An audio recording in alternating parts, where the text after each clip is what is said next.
Move On's Ron James recently came forward on the Vetted podcast to state that he had evidence of a crashed UFO, and the internet went wild for it. But not everyone was as quick to believe Ron James as others, as Chaos Moogle over on YouTube created a video, quote unquote, debunking the photographs or speculating about what the photographs could possibly be, to which Ron James did actually respond to it. So we're going to take a look at the quote-unquote debunking, and then we're also going to look at Ron James's response as well. Let's get straight into it. Y'all, is this the clearest image of a UFO ever? According to Unexplained Mysteries, the answer is yes.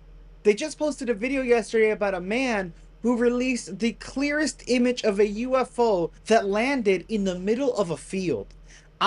Just by the thumbnail, I am excited to check this out, y'all, because if this is real, this could be a bombshell.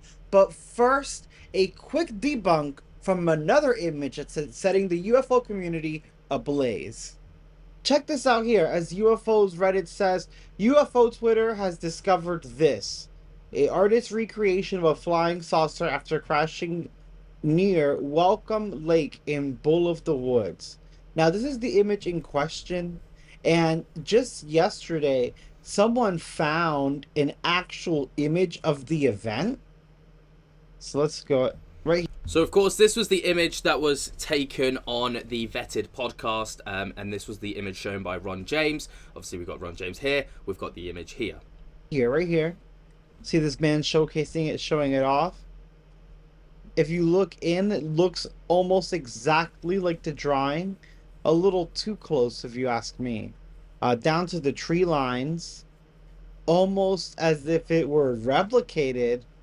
Well, it turns out, we found out that it was, with military miniatures. This is actually what they used here, and it turns out that the saucer itself is a hubcap of a car with these miniature figures placed near it, which is why the focal point of the image is so off, and why they almost do look like toys, because they are toys. This guy in the chair is this guy right here.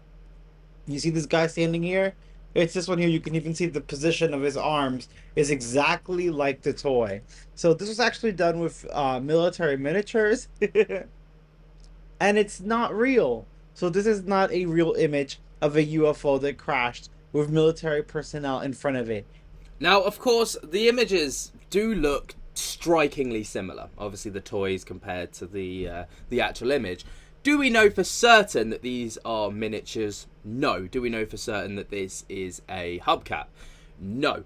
But obviously, Chaos Moogle does bring a valid question to the table. However, as I mentioned, Unexplained Mysteries. Now, that was the debunking of the alleged photo from Ron James.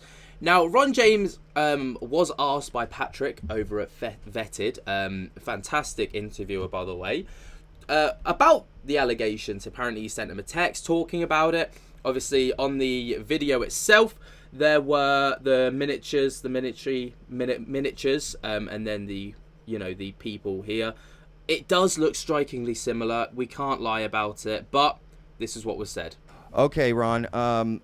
So you've seen, well, maybe you haven't seen, but I text you and I said, hey man, there's this stuff going around about this picture you showed on the podcast with the crashed UFO, and people are saying it looks like little mini figurines, like from a train set or something along those lines. So I just wanted to get your take on that. Yeah, I mean, that's one of the things that we considered when we first saw it, that maybe they call them dioramas, as maybe it was something that was built by somebody. It's certainly, the age of the photo and the history of it is one thing, but we considered that, and we would still consider it, but we haven't found anything that definitively proves it. And there's a couple things about that image that if I was going to build a scene in that manner, I wouldn't do it that way. I wouldn't have these two gigantic tree trunks that don't really, they look big and out of place in the scene. But we considered that, and we would still consider it, but we haven't found anything that definitively proves it. And there's a couple. I'm not gonna lie, when you do look at this, and obviously this image here does highlight the specific figurines to the specific locations, it is uncanny. It is strikingly similar, and it is hard to actually refute the claims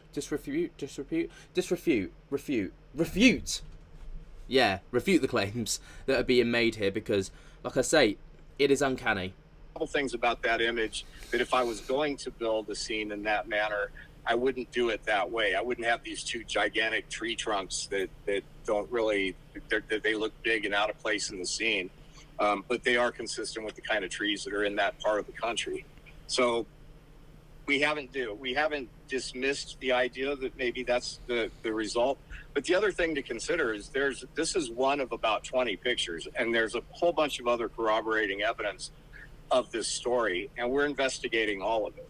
And at the end of the day, we're presenting what we find, and we're on the side of the truth. So if this... Now, that is one thing that Ron James did say within his initial interview with Patrick, was that if between now and the presentation, I believe next month in July, of these photographs and the premiere of this new movie or documentary, or docuseries that's coming out, if any of these are proven to be false, they just won't present it. So, you know, I don't think Ron James was trying to pull the wool over anyone's eyes by any stretch of the imagination. But it's good that the internet has been able to kind of jump on the bandwagon with this and be like, actually, this could be this. This thing ends up being debunked, it's not going to be because Ron James or MUFON or anybody else went out and tried to convince the world that it was real. We're going to present our findings, and we're going to make that available to other people. And if it turns out to be a solid case, then it does. And if it doesn't, that's okay too. But, you know, people coming to conclusions and especially attacking me, I don't like that at all. Y'all need to chill out. I work very hard in this field. And frankly, if I put something out there, it is 100% in integrity. I'm not trying to convince the world that this is a real image or not a real image. I do agree. Ron James shouldn't really be getting flack for this. I mean, he would be, of course, because he was the one that actually presented it. And, you know, guilty by association, I suppose. But at the same time, these are not his images. These were submitted to him. So there is a huge difference. And, I mean, you know, maybe people would question the validity and the background checking that went into it. But at the same time, I don't think it necessarily matters all that much. Just saying this is what was presented to us, how it was presented, and I'm sharing the results of our investigation as it progresses. And I will share the truth based on my findings, and I'll also make stuff available for other people to come to their own conclusions. So it is what it is. But there's a lot more to this case than this one picture. I can say that. That's awesome. Yeah, you said there's like 20 more pictures or something that go with this case?